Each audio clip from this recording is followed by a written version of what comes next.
does anyone decide to anything with their child pornography? Shocking when your book doesn't do much. It's surprising. Yeah. Is that ready? I guess it's down. Yeah, we're good to go. You in that class? Well, thank you so much, everyone, for being here today. Hopefully everything is going well so far. Welcome and congratulations on being on Law Review. And I don't know if you don't know me, my name is Fred Abood. I am the Lexis representative for University of Nebraska. Just so you know a little bit about me, I graduated from law school an ever-increasing amount of years ago, which is crazy. It doesn't seem that long ago, but I graduated in 2005, but I do have a lot of experience on Law Review. I was on Law Review myself when I was in school. I went to Creighton University. I was on Law Review. I published an article for our Law Review, and I was executive editor of our volume when I was a third year. So I do have experience with Law Review. I know very well about the process. I know the all of the ins and outs of it, and so I know I remember being where you were not too long ago and getting ready to kind of start this journey. So Law Review is one of the most, it's a unique institution, not even among law schools, but it's one of the hardest things you'll probably ever do, but it's also one of the most rewarding things that I think you could possibly do in law school. I used to teach at Creighton after I graduated, and I used to advise on Law Review too. And, so I'm a big fan of Law Review. And so I really like it. And I'm really happy to have this opportunity today. Basically what I'm going to do is just going to show you a few things on Lexis that you can do that'll help you with Law Review, both in helping you to find something to write about, so some ways that you can use Lexis to research topics, and then some things that you can actually do once you've found some cases, some ways to sort of expand your research, some ways that you can keep track of things that are important in those cases that you're investigating and looking at for writing your article. And then with the last couple minutes, I'm just going to show you and you may have seen this already, but I just want to show you what the new look of Lexis is going to look like, because Lexis is about to change. And so I just want to give you kind of a heads up, so when it switches here in another month, you won't be really totally surprised what's going on, so you can kind of see that. So a couple things to remember. First, before you start, you guys have summer access for your Lexis accounts. You should just have it. You didn't really have to do anything. Your access just continues. So if you want to use it for anything, any research that you're doing or anything like that, just log in, use your Lexis account as much as you want. There are no restrictions, there's no limit or anything like that, so you can do whatever you want. Also, Lexis is the only service that still allows you to print for free in the libraries. We still have our printers, and you have unlimited use of those as well throughout the summer and in the school year as well, too. So take advantage of that, use them. The printers for Lexis printers, they are remote printers, meaning that you can print from anywhere. Now, they will print here at the school, but if you're home doing research, you want to print out a bunch of things, you can do that. When you get to school, they'll be here on the printer. So take advantage of that. Use it as much as you want. Those are some nice benefits that you are still able to do with your Lexis account. So just start this here. Okay, Law Review, selecting a note topic. Dave, do you guys still write case notes? Is that what? Oh, yeah. Okay. All right, hasn't changed. Nope. Good. Okay. Sometimes things change. So we will start with that presumption.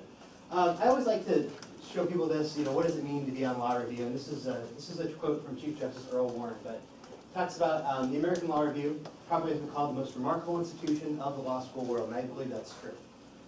To a lawyer, its articles and comments may be indispensable professional tools. And that's one of the things to think about. One of the most striking things that happened to me when I first started law school was one of my professors told me that the day you start law school, you become a member of the legal profession. And I didn't think about it that way. I thought, we're building up to that. But it's true, and especially with Law Review, the things that you're going to publish and edit and work on are going to be things that lawyers and judges and people are going to rely upon for important legal matters that they're working on. And so it's really important.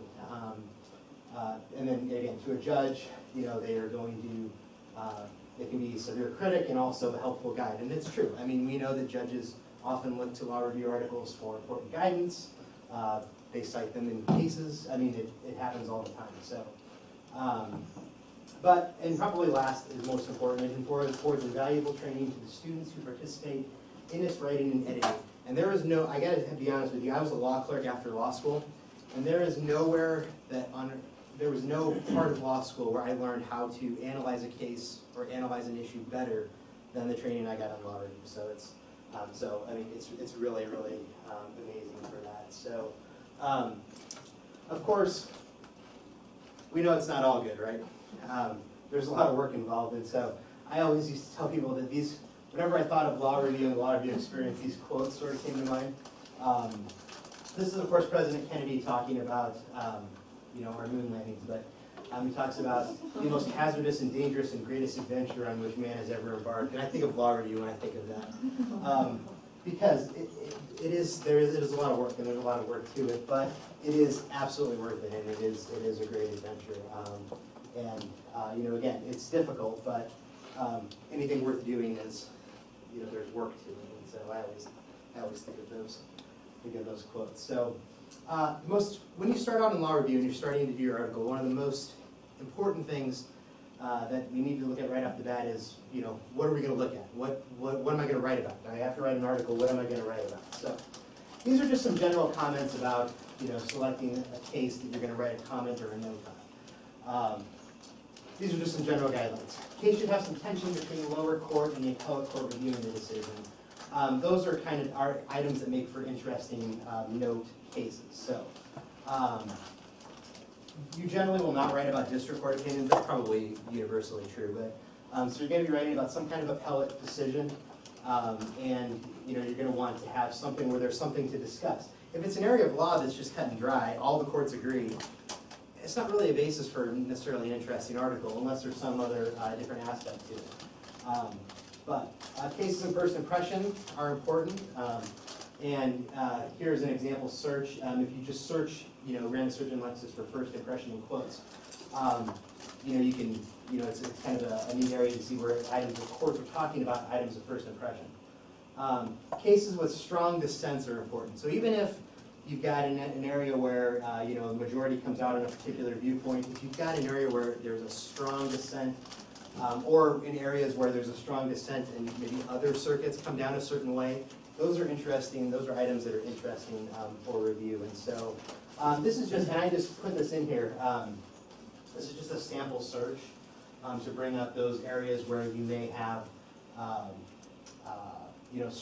strong dissents, and that kind of thing. So, and of course, once you run a search like this, in Lexis, you can always, and we'll see an example of this, but you can always resort your results to get things that are most current, or items from a particular court. So if you want to write about a particular court, you're looking for cases that are current, that have come out recently, you'll be able to resort those. And we'll see some examples of these.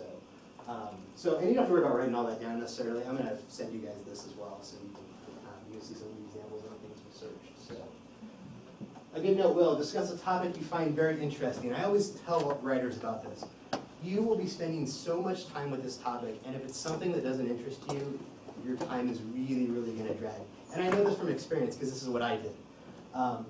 When I was picking my topic, the way they did it, which, I don't know, maybe it's not a good way, it's an easy way, maybe it's not a good way, is they just gave us a list of cases. We had a research person compile a list of cases, and they just handed it to us.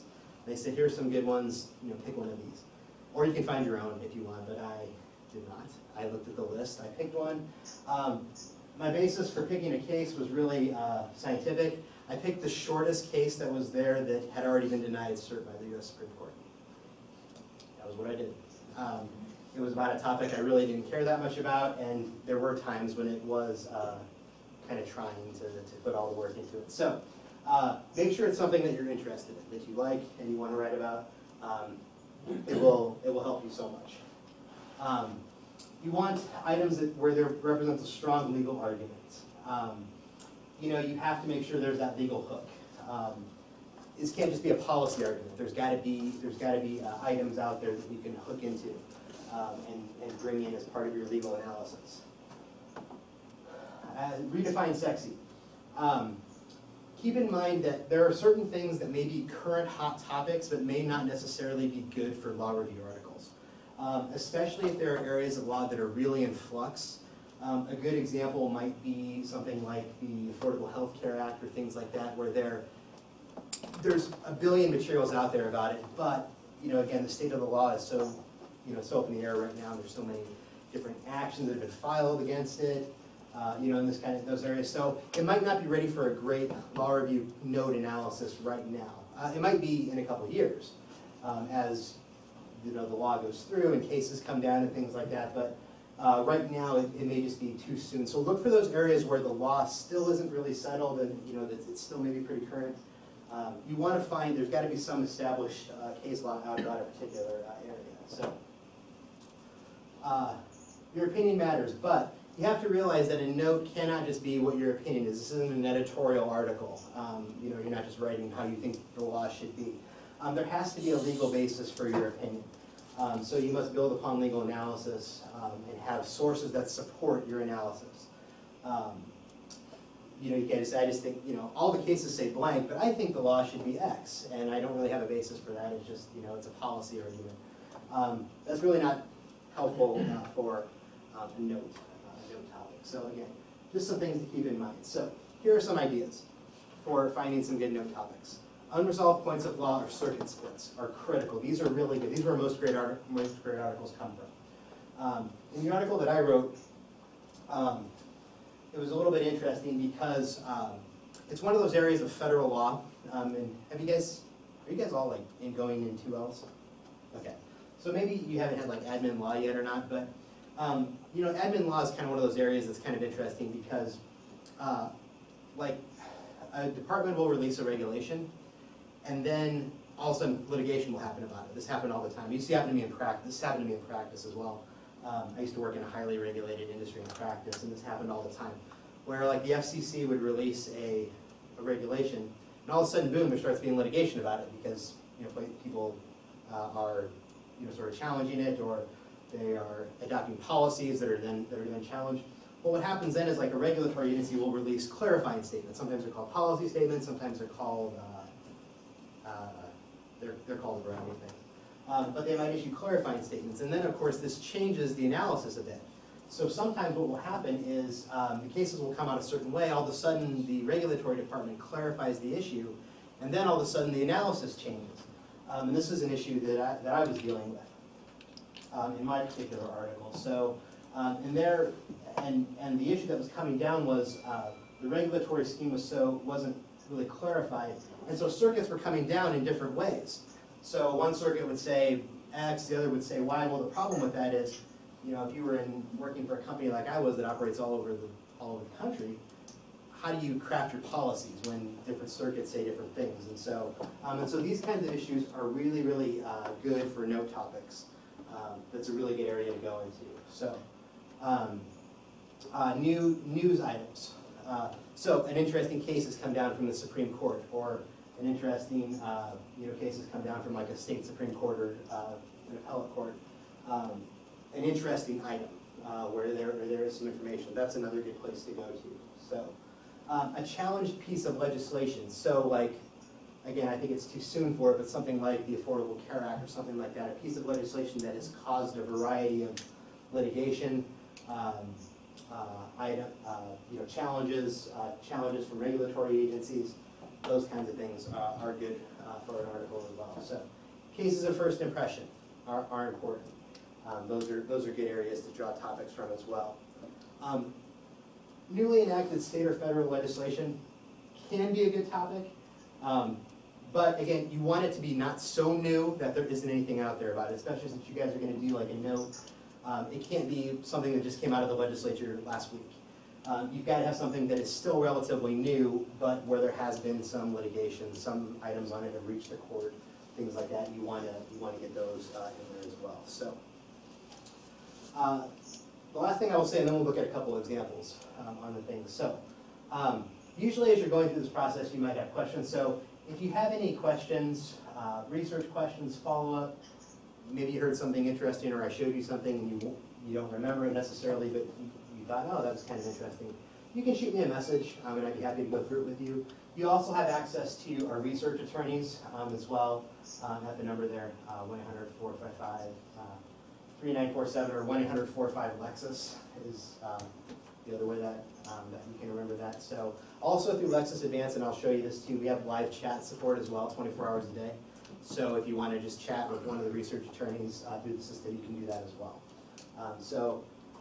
But never hesitate to reach out to them. I know that quite a lot of the time when I was working on my article, I kind of wanted to do things on my own, but sometimes because you're spending so much time on it, don't spend a lot of time trying to find things or to remember something. You know, where is this? I can't remember. Don't spend a lot of time on that. If you can't remember something, you know, just give us a call or shoot me a message, and I can help you find it real quick, rather than spend. You guys have enough to do, editing, writing, all that stuff. You guys are spending enough time on that. You don't need to make the research process any longer than necessary. So, so let's see a few of these things, and I'll just show you some searches and kind of how you can sort them, some items that may help you in kind of coming up with a topic. So here's the page you get when you log in, and so I'll just go into the research system here. So I'm going to run a search here, and if you're on Lexus, I mean, you can follow along with this. I'm also going to send you this in the presentation as well. So.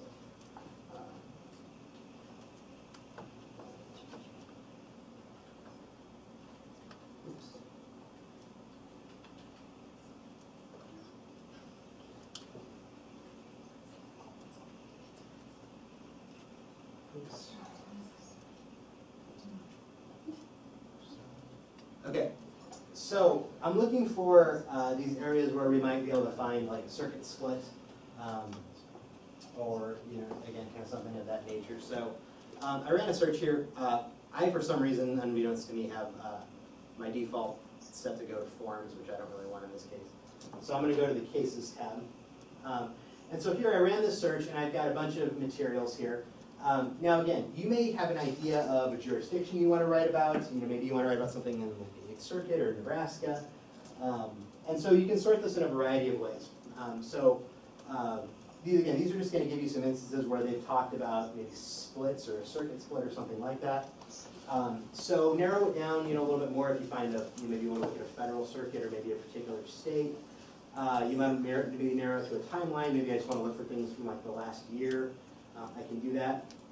You can also narrow it down by reported and unreported decisions. This is a new feature of Lexus Advance, but you can, if you don't want to look at unreported decisions, maybe you're not going to write your note about an unreported decision.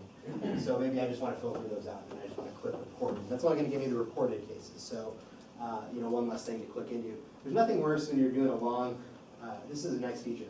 It's brand new. Nothing worse when you're doing a long, you get a long result list and you're clicking through them. There's nothing worse than coming up with one of those unreported decisions that you can't use. And so if you want to filter those out, you can definitely do that. So also, when you run a search, this list it's going to list these items for you by relevance. Again, it's just kind of going out there trying to find those most relevant things because of the search you entered. So these are going to be, it's kind of nice because it's going to give you, these are going to be popular decisions, things people are accessing, things like that. Kind of like Google in the sense that when you run a search, it kind of pops up things that are popular, that are kind of based on the search that you enter into. So you can look at those items, but if you want to sort them in a different way, you certainly can. You can think of this in a way, sorting this in a way like when you do shopping on like Amazon or something like that. Sometimes you want to find just things that relate to your search, but also sometimes you want to sort them in different ways, maybe by price or by item or something like that. So, so here's other ways that you can sort them. You can sort them by jurisdiction, A to Z. So then look for things from a particular jurisdiction. You can also, again, use the tabs over here to sort, to just bring things in for a certain jurisdiction you want. You can also sort by date, newest to oldest. And so if I do this, it's going to put the most recent decisions on the top. And as you see how recent this is, I mean, this has a decision on here from yesterday. So, I mean, from the Texas Supreme Court. So, I mean, these come out, relatively fast. So, so again, these are current things. So, items that are coming out now. Again, be careful about going too new. These are brand new cases. Nobody's analyzed them. They're not the subject of any law review articles yet because they just came out. So, be careful about being too new. But again, these will give you some things that have come out recently. Can be pretty helpful as well. So,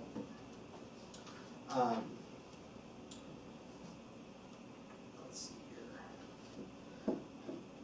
when you get into a case, I'm going to go back to my original. I'm going to sort these by relevance again. And maybe I want to look for things from, there's more here than just are listed here, so maybe I want to find things from the 8th Circuit. That's what we are, so maybe I want to look for these kinds of things. So whenever you start in, you're starting to investigate a case, I just want to show you some features of a case that are going to be helpful for you. So first of all, instrumental in your research is going to be the use of shepherds. And people always think that shepherds is, to verify, making sure the case is still good law. It is good for that, and of course you need to do that. But shepherds will help you find anything that's out there in a particular case, which is essential for law review research. Because if you're going to write about a case, you need to know what else has been written about that case. You need to know not only what other cases have mentioned it, other case law primary authority mentions it, but you also got to know, is it mentioned in a treatise somewhere? Has another law review written an article about this case? You need to know that. And shepherds will show you that with one simple click. And so it's one of the most valuable ways you can use shepherds, especially for law review research. So let's say I'm looking at this, and I think, I want to see what's kind of out there about it. Well, we got a stop sign, so we know there's something going on here. So I need to look at this a little bit closer. First of all, the stop sign shows up in the appellate history, so it tells you right away there's something in the appellate history. So it's probably been reversed by a subsequent decision. And actually, in case you wanted to kind of get the short answer for that, it tells you right here, subsequent appellate history contains negative analysis. So you already know something happened after this case was decided, and that has affected it. So let's take a look and see what that was. So we can look down here. I haven't looked at this case, so. And here we see, yeah, there it is. Vacated and remanded by this case. So I can already see, so this case came down, looks like the Supreme Court vacated and remanded it. So this case has kind of a complicated appellate history, but you can see there that's what's going on. So right away that'll alert you to, you're going to have to go look at that if you want to look at this case at any level of detail. Now this doesn't mean, just because this case has a stop sign doesn't mean you can't write about it in law review or that it would be a bad law review case necessarily. It actually might be good for you to write about this for a variety of reasons. Maybe this case has been decided and maybe it's been vacated recently, but maybe a decision hasn't come down in our circuit yet about it, or another circuit that you're writing about, and you may want to write about why, in light of this case and what happened in this decision, the court should look at vacating it, an appropriate decision or something like that. So there's a lot there you can still write about. Just because it has a stop sign doesn't mean it's necessarily bad. But there's some other helpful, important parts of the Shepard's decision. So citing decisions. This is everything out there that has cited this case. So if you want to find anything out there that has cited or talked about this case, it's right here. And you can also see the different level of detail that is associated with each of these things. So everything from simple citing references here, and as you see, there's 41 citing decisions, and cited by is 30. Cited by just means that the court cited it, nothing else. They didn't talk about it, they just cited this case. So typically, you're not going to want to necessarily need to look through these 30 citing decisions necessarily. You're going to want to focus on these other ones that talk about it in much greater level of detail. But anyway, there they all are. You can also see, of course, the majority of these come from the 8th Circuit. This is an 8th Circuit case, but other circuits talk about it as well. This is a great way to see if a particular case is talked about in multiple circuits. Remember, we were looking at that circuit split or something like that. Here at a glance, you can see all of these circuits. These are all the circuits that have talked about a case. They're all listed there.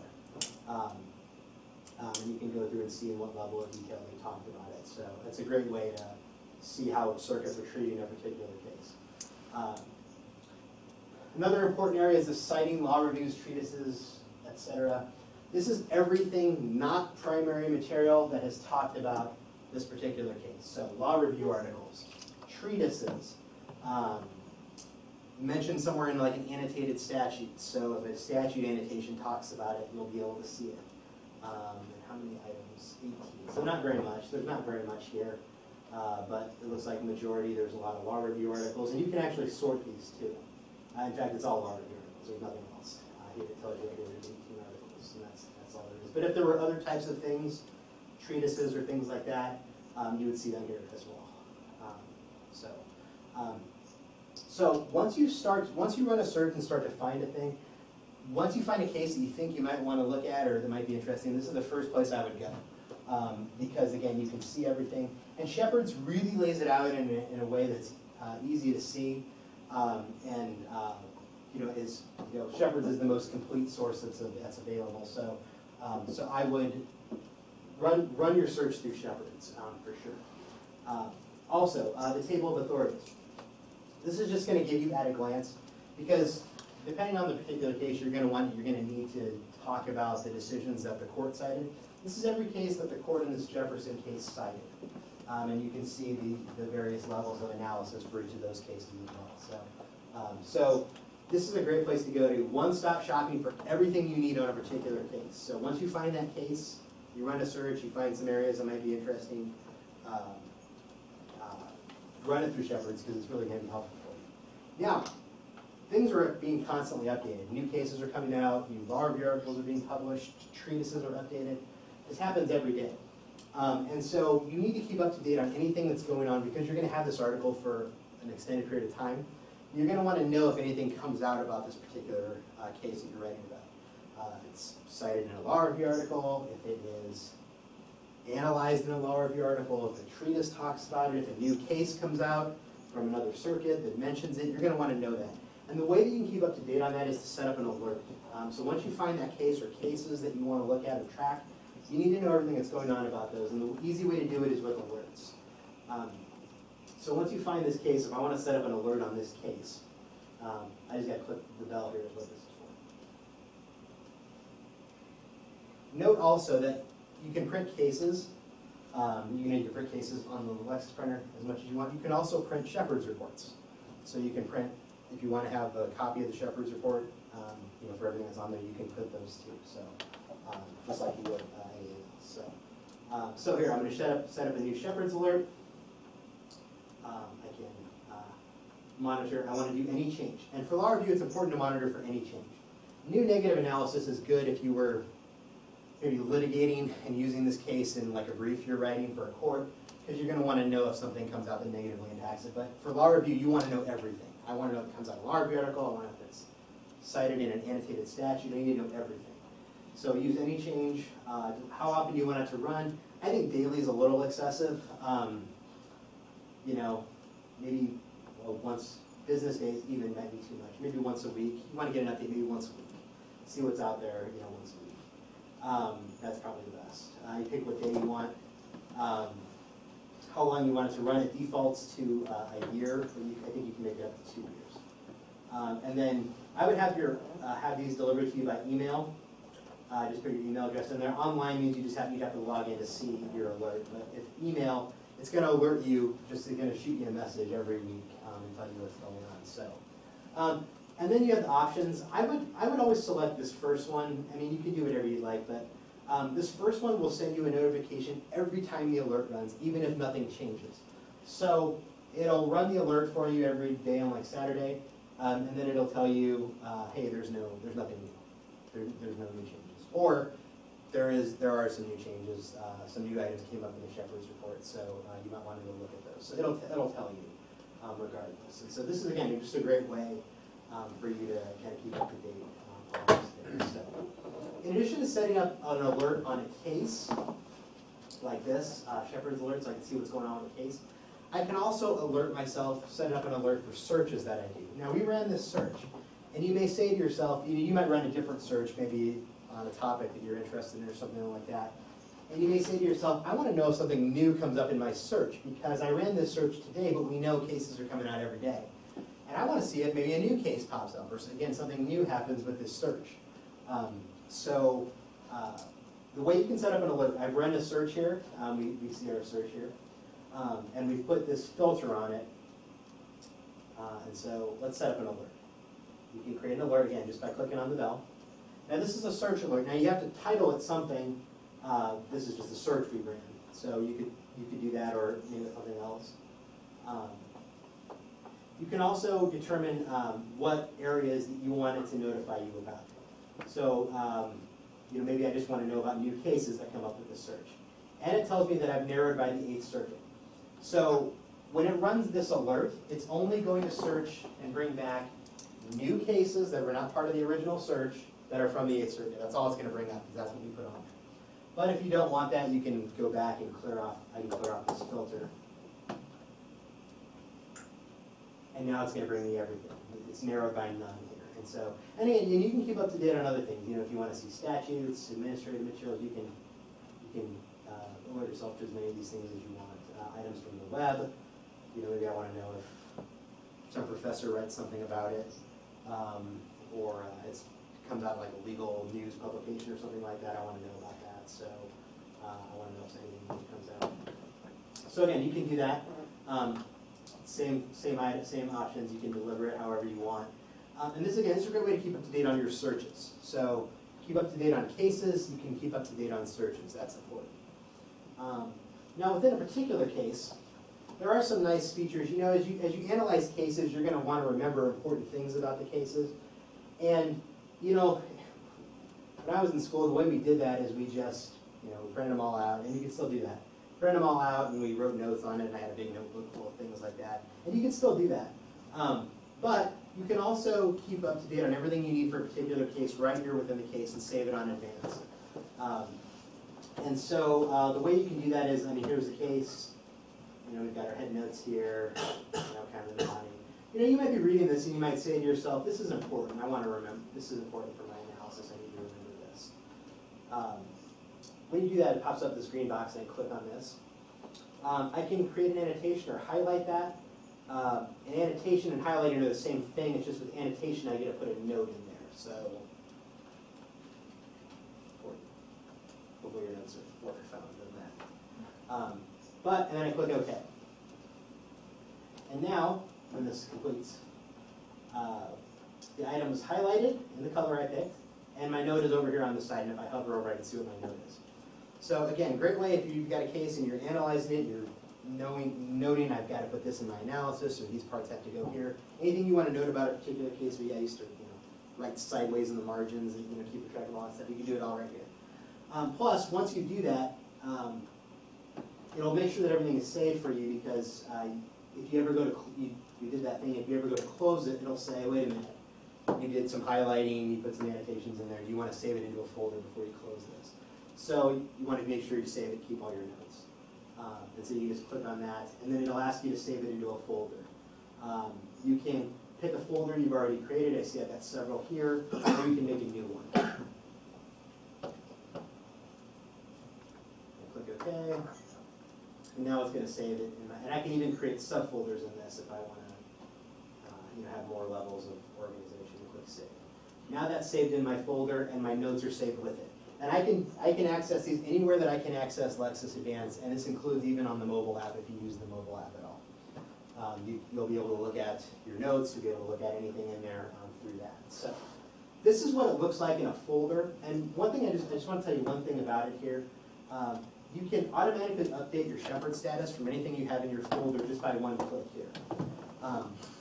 So you notice I put this into my folder, and this is what it looks like in the folder, and it tells me here, here's the thing there, and if you scroll down, we'll see that the note that I made is still there. But right on the top, it tells you the Shepherd signal. It was last updated on the 21st. That was today, because we just looked at it. It tells me when I saved it into a folder, and if I click update, like if I was looking at this a week later and I click update, it's going to update the Shepherd status for me. Now, if you have an alert, it's going to do that. It's going to give you a notice anyway. But here, if you're looking at things in your folder, you just click update Shepherd's indicator. It's going to update and tell you if there's anything new, if the status has changed or anything like that. So again, kind of a helpful little tool for that. So again, just some quick tools that you can use. I've got some additional searches here, but some different areas that you can, some different searches that you can do. But I think probably what I'll do, rather than run additional searches now, is I'll probably just send them to you so you can kind of see. I've got some sample terms and connector searches, and it might be helpful for you, again, just to kind of run them on your own. A key thing to do too is once you run a big broad search like this, if you're looking for things with a particular topic, maybe there's an area of law that interests you. I just recently helped a student find an interesting case to write about in like your intellectual property. So if there's like an area that interests you that you want to write about, you know.